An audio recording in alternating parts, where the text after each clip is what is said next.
Hey everybody, welcome to Cut, Transform, Glue. So I'm not gonna lie, this is a packed one. I've added lots of details to the base. The combat robot went into a knee surgery, let's say. So yeah, I have lots of things to talk about in this one. This is probably the last episode when it comes to building the base for this project. So yeah, without any further ado, let's get to the video.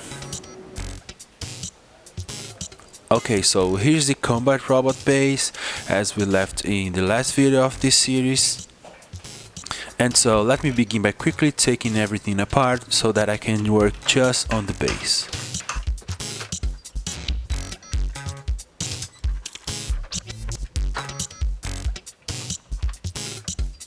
As you can see, everything is bolted together and these bolts are too big, but I'll take care of that later on the video. Okay, so here I have the base and I'll explain the idea for you guys. I wanna give it a full detail pass, another one. I wanna work on this piece right here in the back. I need to add some details to the plugs for the cables, and also I wanna add some details on the top of it. I also want to add some smaller cables throughout the whole base, and I feel like this part over here is kind of empty and I want to take care of that as well. You guys can see that in that piece right there in the middle I have the 4 main holes, but I also have some smaller ones, and right here I'm just making them just a bit wider so that I can put a interesting wire coming out of it.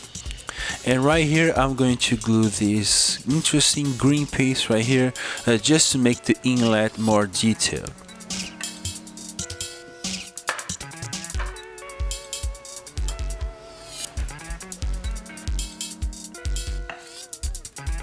And here's the wire I'm gonna put here, but I don't wanna just put the wire right there and leave it kinda loose. I wanna guide the wire to this other hole.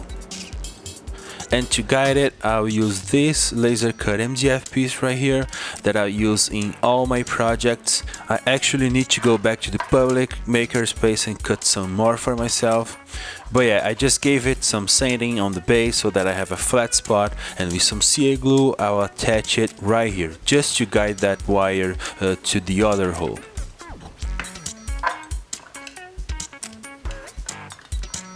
Just like this. So as you guys can see, it looks much better with this tiny piece than if it was just loose going everywhere.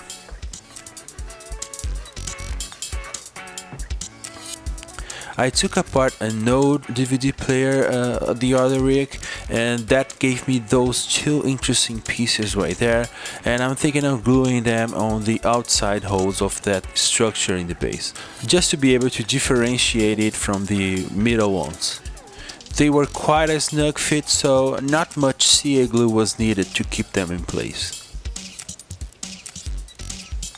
I'll use these black tubes right here in this project as the power cables. As you guys can see, it is a snug fit on the side holes, it fits perfectly, but in the middle ones it is kinda loose, so I need to take care of that now. So I grabbed some random pieces of plastic in my Ghiblis collection just to glue to that hole right there, and then I decided to glue it with some CA glue and try to drill it with my power drill so that it fits perfectly the black tubes. I started drilling the hole with this older drill bit. It is a pretty beat up drill bit that I have, and sometimes I feel like this is helpful, but this time it wasn't working, so I moved on to this newer drill bit, sharp as hell. But I've managed to make the mistake of pushing the white piece inside of that structure right there.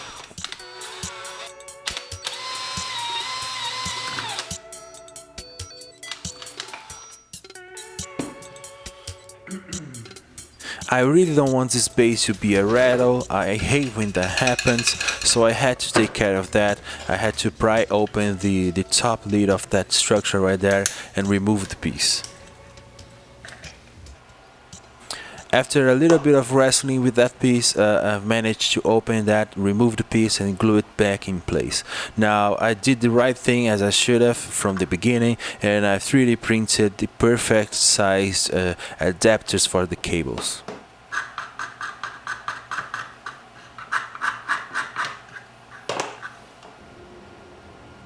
And as the printer was already going, I had the Fusion 360 open. I just also modeled these interesting pieces right here, and I glued it to the outside of those plugs right there, just to make it look interesting and detailed.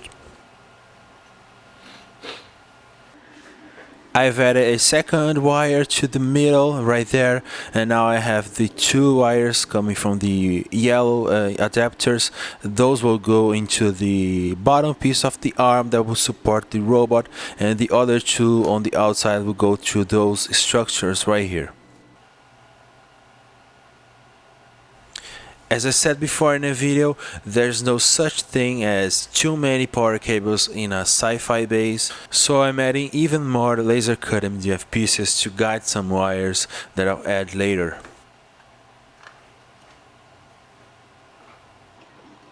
So right now I just put the 4 cables in place, just quickly throwing everything together, cutting the wires to the perfect length, just to see how I was going before I start adding even more structures to the side of the base.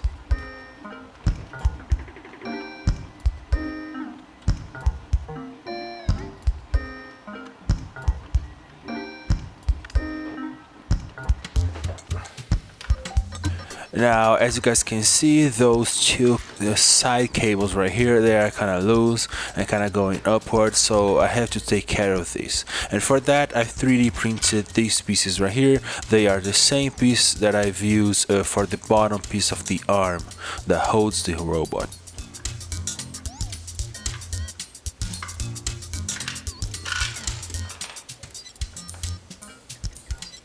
So I decided to glue it with some CA glue. And then I decided to throw a tiny screw on the top of it just to make sure it is nice and secure in place.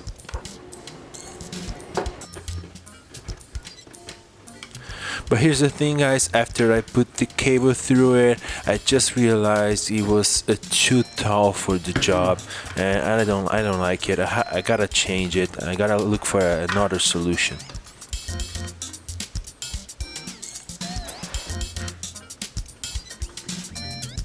So I just had to remove the screws and break the CA glue. It was quite easy.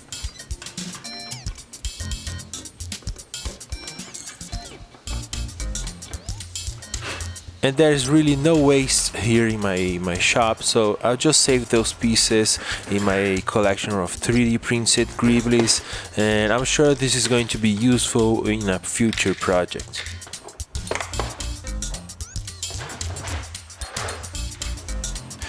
To replace those pieces, I decided to try something different. I decided to 3D model this piece right here. It kind of looks like a weight that people use to work out, but yeah, it has a round base, so I just had to drill a 9mm hole in my base, and with some CA glue, I'm keeping them in place. And the cool thing about this new design is that it has a round base, so I can really change the angle and kind of point it towards the direction that I want, just like I did with the ones at the front. And as you guys can see, now the cable stays much closer to the base, not that tall as the one before, so I'm quite happy with it. I'm satisfied with this new design. Now I have to work right here on the connector. I feel like just the cable going inside the hole is kind of not that interesting, so I'll use these gribblies right here that I've been saving in my collection for quite a long time to create an interesting connector for the cables.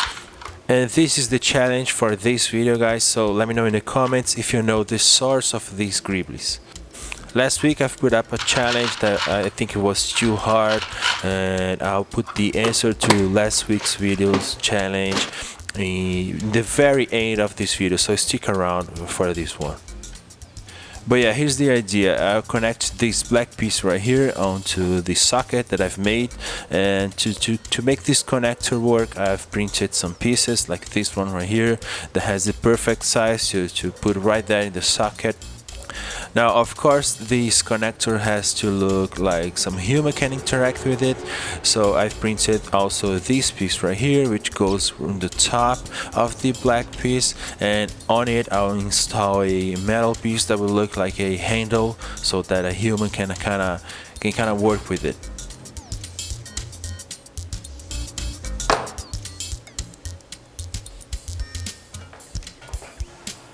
So here's the connector that I've created using the black piece as a starting point. And I'm just gonna go ahead and glue it to the base. There's no point of keeping it separated. And then for the final assembly, I just have to put the cable and I'm good to go. And to make sure that the tube stays connected to the black piece, I have this white ring right here that will act as a pressure ring and keeps everything together. Now, I'm sure some of you guys might have noticed that I've glued the connector kind of crooked, and that's actually intentional. I mean, I like to keep some inconsistencies when I'm creating my models. I feel like by gluing things crooked or misaligned, just slightly misaligned, you kind of add to the sense of scale of the whole thing.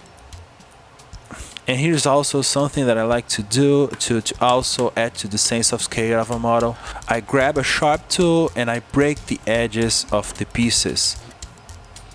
I feel like those imperfections are crucial to tell the scale of a model, and also it helps with the storytelling.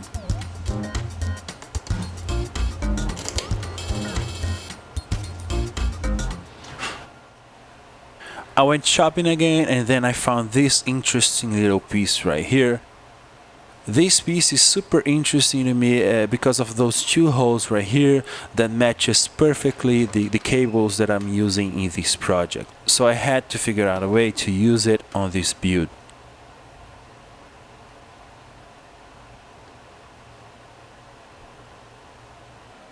So why not add another structure to the robot? I mean, I could put those two cables right here on the side connecting to the knee of the robot, kind of as a cable that is running some diagnostics, I don't know.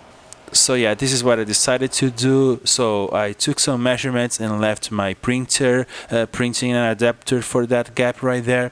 And while the printer is working, I'll put together a structure to glue to the white piece.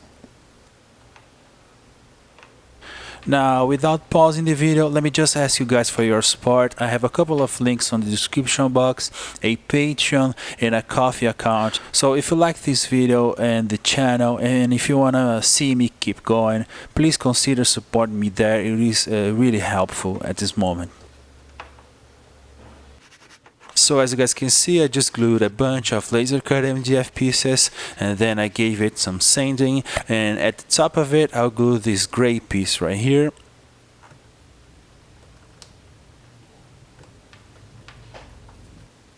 And then I close the gap in the center with some laser cut acrylic, and on the top of it I'll glue the white piece that will connect to the cables. I'll also add some details to the white piece, like this one right here on the top of it.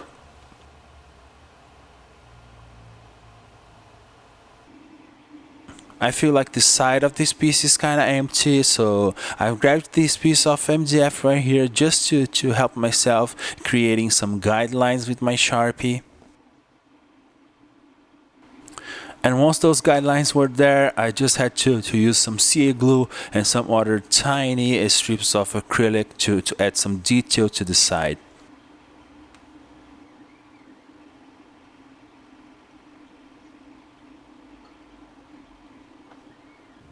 After I did that, the print was ready and I just had to glue it to the back right here, and this connects perfectly onto the side of the leg, the knee actually, of the robot. So now I'll just throw a quick coat of primer on this piece. So this is what I did. I threw the first coat of primer onto this piece, but then I realized that I've missed an opportunity here. See, I have a bolt in the knee of the robot, and I could have just adapted this piece to receive that bolt, but that's okay. I'll print another one and I'll glue the bolt to this one, and the other one that I just did, I'll remove it and save it in my collection. As I said before, there's no waste here in my shop. I've just put that piece in my box and I'll use it on a future project. So this is what I did. I've glued the big boat with some seal glue, and now it's time to make the knee surgery for this big boy right here.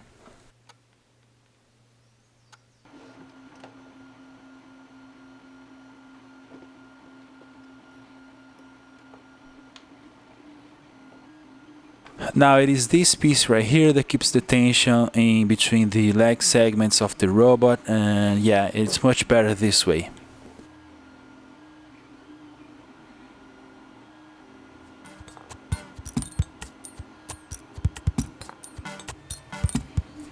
Okay, so now I have to take care of the bolts that keep the arms together, and by arms I mean the one in the center of the base, which gives support to the robot. So as you guys can see, I'm using those big bolts right there, and I need to cover its features, so I 3D printed some pieces to attach to the bolt, just like I did for the knee of the robot. I'm gluing the bolts to those 3D printed pieces, and on the top of each one of them I've glued some gribblies to make it look interesting. As you guys can see, I had to do that to all three bolts that keep the arm support together, and to each one of them I decided to try a different gribbly just to make it fun.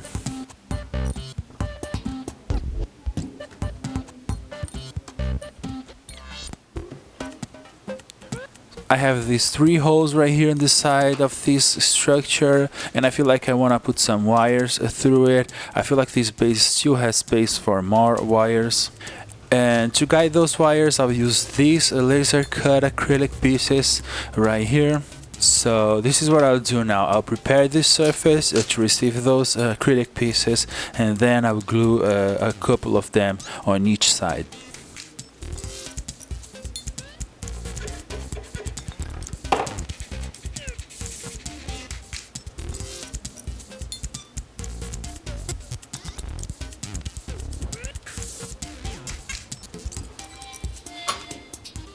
I don't know if you guys can see because the acrylic is kinda transparent, but the first acrylic piece has 3 holes on it, and the second one has only 2 holes.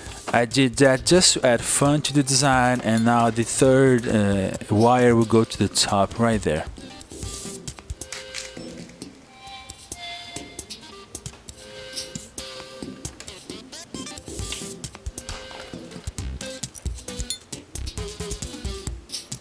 And as you guys can see, I did that to both sides of the base, and yeah, now I feel like I'm reaching the amount of detail in this base that I'm looking for.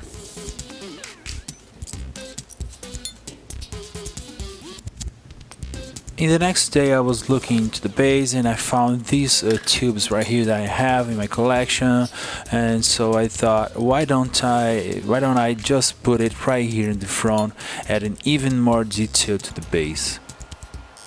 So I quickly modeled this piece right here with the precise diameter of both tubes.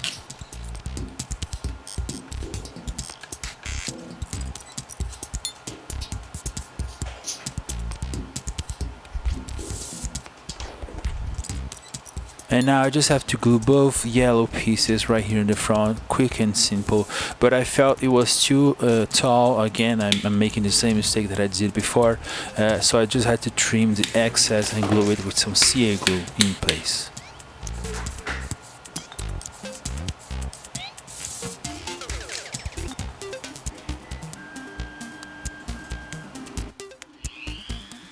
Once that was done, I just had to trim the excess with my Dremel tool.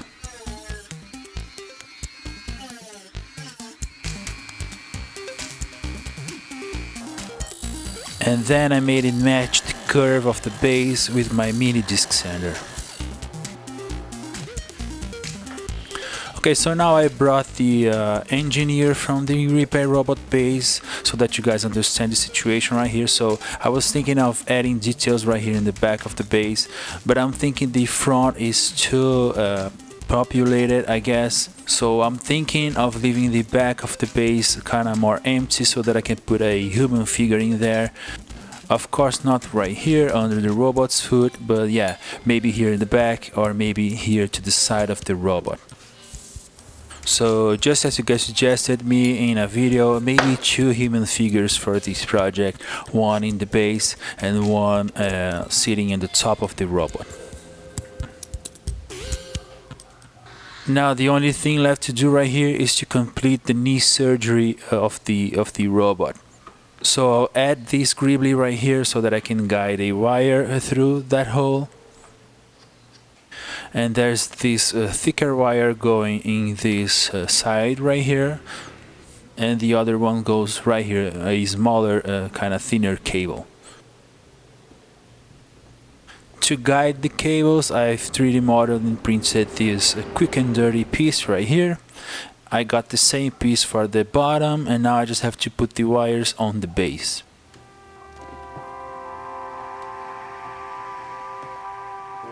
And this is pretty much it for this video, and I think that the combat robot base is just waiting to be painted. I really like the amount of detail that I was able to put into this base. I really like the arm support also, that will make the robot stable and secure. Also, I feel like I made justice to the combat robot, which is, if not the favorite, one of my favorite models that I ever made. If you watched this far in the video, thank you so much for that. But don't go away yet, because I still have to give you guys the answer for the last week's video, Gribbly's challenge. Before I do that though, let me just thank my Patreon and Coffee supporters. So this channel is only possible with the support of these amazing people. So if you wanna join them and join my community on Discord, maybe check the links in the description box. And here's the answer for you guys that sticked around to the very end of the video. This gribbly right here is the swiveling base for the wheels of a vacuum cleaner. Very unexpected, right? And really challenging. But yeah, this is it for now, and as always, thanks for watching.